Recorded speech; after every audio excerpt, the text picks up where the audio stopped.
ربیہ سعید نے آئیڈینٹیفائی کیا ہے یاسین ملک کو، اور جس طریقے سے کشمیر کی بات کرے تو کشمیر سے ہر ہمیشہ جو ہے ایک خبر نکل کے سامنے آتی ہے، اور اس بار ہمارے ساتھ بات چیت کرنے کے لیے موجود ہیں فاروق رنزو شاہ صاحب، جو کہ فارمر بیوروکریٹ بھی رہ چکے ہیں اور اسی کے ساتھ ساتھ نیشنل ٹی وی ڈیبیٹر بھی ہیں اور ایک بک آتھر بھی ہیں۔ سب سے پہلے سر آپ سے سوال رہے گا، یہ جس طریقے سے ربیہ سعید نے جو ہے آئیڈینٹیفائی کیا ہے یاسین ملک کو، کس طریقے سے دیکھتے آپ اسے؟ 30 سال کے بعد میموری رہتی ہے کہ نہیں رہتی ہے، گاڈ نوز۔ 30 سال اس چیز کا فائدہ اٹھانے کے بعد کہ انہوں نے جو ان کے کارڈرز تھے، جو ان کے پولیٹیکل سسٹم تھے، وہ کہتے ہیں کہ ربیہ سے تو خود ہی گئی تھی، اس کو اغوا نہیں کیا گیا تھا۔ She had joined the ranks and she contributed کہ میرے جانے سے میں اپنے باپ کو بھی یوٹیلائز کروں اور ان کے نوجوان بھی ریلیز ہو جائے اور میرا کشمیر میں نام رہے۔ اور اسی میں اگر اس سے پہلے آپ دیکھیں گے، جب مقبول بٹ کی آپ دیکھیں فوٹوگراف، وازوان میں ایک ساتھ کھاتے ہیں کہ یہاں کے جو بہت سارے گپتکار کے بڑے لیڈر ہیں، کیونکہ میں پالیٹکس میں نہیں ہوں، میں کسی کا نام کیوں لوں خواہ، تو نہ مجھے پالیٹکس میں جانے کا کوئی ارادہ ہے، لیکن جن کو پالیٹکس میں جانے کا ارادہ تھا انہوں نے کشمیر کے خون کو بہت اچھی طرح اپنے ووٹوں کے لیے استعمال کیا، اور انہوں نے اتنے ووٹ اس کشمیریوں کے خون پہ لیے کہ انہوں نے کشمیریوں کو مروایا بھی، کریٹ بھی کیا اور اس کا بینیفٹ لیا کہ کرسیوں پہ بیٹھے اور ابھی تک چپکے ہوئے ہیں اور ابھی تک ایکسپیکٹ کر رہے ہیں۔ جو کشمیری تو ان کو لوٹے کہتے ہیں، لیکن وہ کہتے ہیں کہ جو بھی ہے، آپ بھی انہیں لوٹے مانتے ہیں؟ میں نہیں، بیکاز میں پالیٹکس میں نہیں ہوں، میں عام لوگ جو ان کو سب کو کہتے ہیں جناب انہی لوٹوں کی وجہ سے ہمارا سب کچھ گیا، کیونکہ انہوں نے کوئی لیڈرشپ ہی نہیں دی اور ان کی لیڈرشپ کچھ نہیں تھی ایکسپٹ ان کی اپنی نوکریاں۔ تو اگر آئیڈینٹیفائی کرتے اور اس کو جسٹیفائی کیا جاتا ہے کہ نہیں ربیہ سعید نے صحیح آئیڈینٹیفیکیشن کی، کیا پتہ اگر اس کی وجہ سے یاسین ملک کی ہینگنگ ہو جائے، تو ہسٹری دیکھتے ہیں ہم افضل گورو کی ہینگنگ کی، تو ہسٹری دیکھتے ہیں ہم اس کے ہینگنگ کی، کیا نام ہے، مقبول بٹ کے ہینگنگ کی۔ مقبول بٹ بھی ایک دفعہ وازوان میں یہاں کے ایک چیف منسٹر کے ساتھ بیٹھا تھا۔ کیا کہیں وہی یہ سسٹم مت ہے کہ یہ انہی کے نام پر اپنی گارمنٹیں بناتے ہیں اور خوش کراتے ہیں؟ کیا آج سب خوش ہوں گے کہ اس نے آئیڈینٹیفائی کیا، لیکن انویسٹیگیشن کیوں نہیں ہوئی کہ کیا وہ کہیں پہ وہ خود بھی اس کے ساتھ تو نہیں گئی تھی؟ اگر وہ خود ہی گئی تھی، کیونکہ بہت سارے رپورٹس ان دنوں چھپتے تھے کہ اس کو گھر کا کھانا جاتا تھا، تو جس گھر کو معلوم تھا کہ وہ کہاں پہ کڈنیپڈ ہے اور وہ اس ٹیریٹری کا ہوم منسٹر ہے اور اس ٹیریٹری کا چیف منسٹر جانتا ہے کہ کھانا کہاں جا رہا ہے، تو پھر بھی اس کو کڈنیپنگ کہتے ہیں۔ اور اگر کڈنیپنگ کہتے ہیں تو اس کے بعد آج ان کو اگر وہ چاہتے ہیں کہ اس کے نام پر اس کو ہینگنگ ہو جائے، اس کو مارا جائے، تو کیا وہ اب پاور میں آنا چاہتے ہیں؟ عام لوگ یہ سوال پوچھ رہے ہیں۔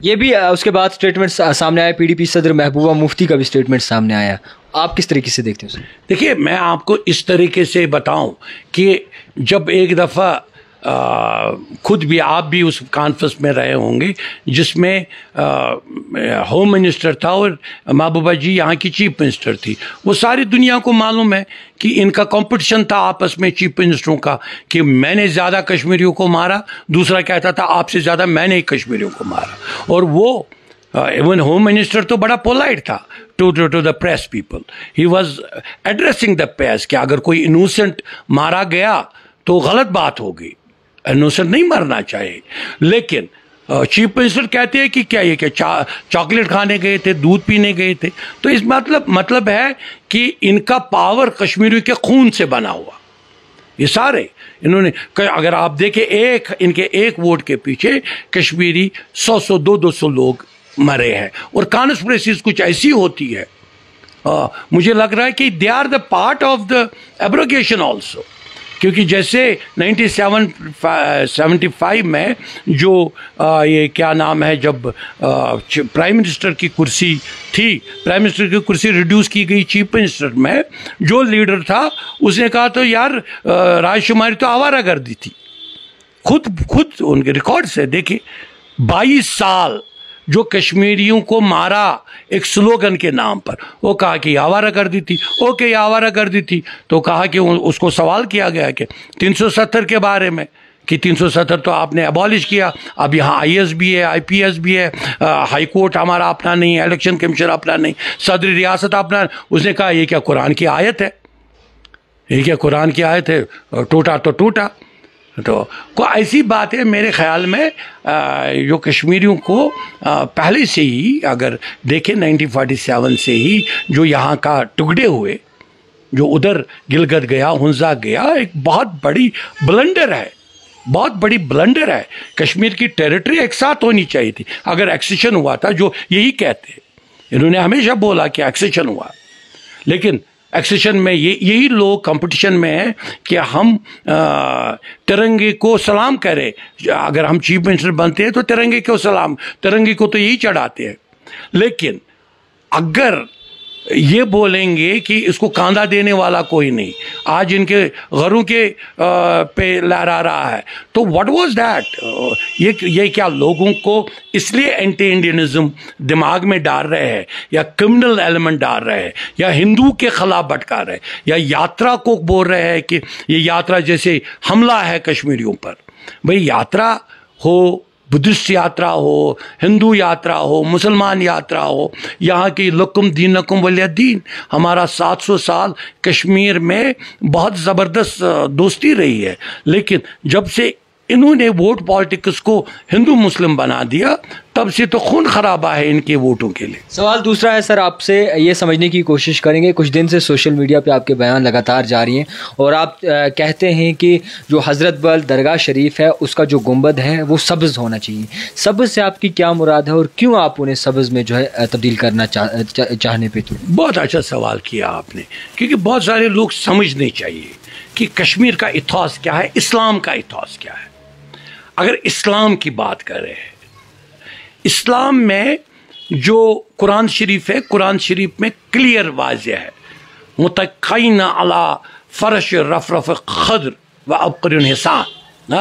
وہاں پہ جو جنت ہے، جنت کا جو تصور ہے سبز ہے. صوفیت خواجہ غزر کا ذکر قرآن میں ہے، جو سبز میں ملبوس تھے. اور جو حیات رسول اللہ صلی اللہ علیہ وسلم ہے، وہ سارے مسلمان مانتے ہیں اور ماننا چاہیے کہ وہ حیات ہے، وہ مرے نہیں ہیں. نعوذ باللہ، وہ نور تھے، نور اللہ تھے اور ہمیشہ نور رہیں گے. تو اگر گنبد خضرا آپ دیکھیں گے مدینہ شریف میں سبز ہے، سبز ہے، وہ سبز خضرا گنبد ہو گیا ٹام، خضرا ہو گیا سبز. یہاں پہ بھی جب اورنگزیب صرف مغل اگر بادشاہوں میں دیکھے، صرف اورنگزیب تصوف کے ماننے والا نہیں تھا، وہ تصوف کے بالکل خلاف تھا، کیونکہ کشمیر میں تصوف چلا اور یہاں اسلام تصوف کے ظاہرے سے آیا. بلبل شاہ نے تصوف لایا، امیر کبیر نے تصوف لایا. اور جب یہاں معین مقدس آنے والا تھا، اورنگزیب نے کہا میں نہیں آنے دوں گا. لیکن جس آدمی نے لایا اس کو بیچارے کو جیل میں مارا گیا. لیکن یہاں اس کا بھائی دارا شکر تصوف کے ساتھ، ملا شاہ تصوف کے ساتھ، معین مقدس آیا، تب سے گنبد خضرا بنا درگاہ میں. اور 70s تک تو گنبد خضرا تھا. اور یہ جو ملٹنسی سے 90 سے پہلے 20 سال اگر ہم دیکھیں تو وہاں جو معین مقدس گم بھی ہو گیا تو اپنی جگہ سے اٹھایا گیا. اس پہ ابھی تک رپورٹ نہیں آئی کنہوں نے اٹھایا. یہ ووٹ پالیٹکس تھی اور یہ سیاسی ایک بہت بڑی کانسپریسی تھی، ووٹوں کی کانسپریسی تھی. تو وہ چرایا گیا، ایک دوسرا چیپٹر ہے. لیکن چیپٹر ہے جو اس کا جو ٹامب تھا، جیسے آپ دیکھیں گے شیخ العالم کا، بلبل صاحب کا، امیر کبیر کا، اور کوئی بھی آستان اگر آپ دیکھیں گے، یہ سپریچول کا رنگ ہے، یہ سیاست نہیں ہے. سیاسی سبز جو استعمال کرتے ہیں گرین سیاست کے لیے، وہ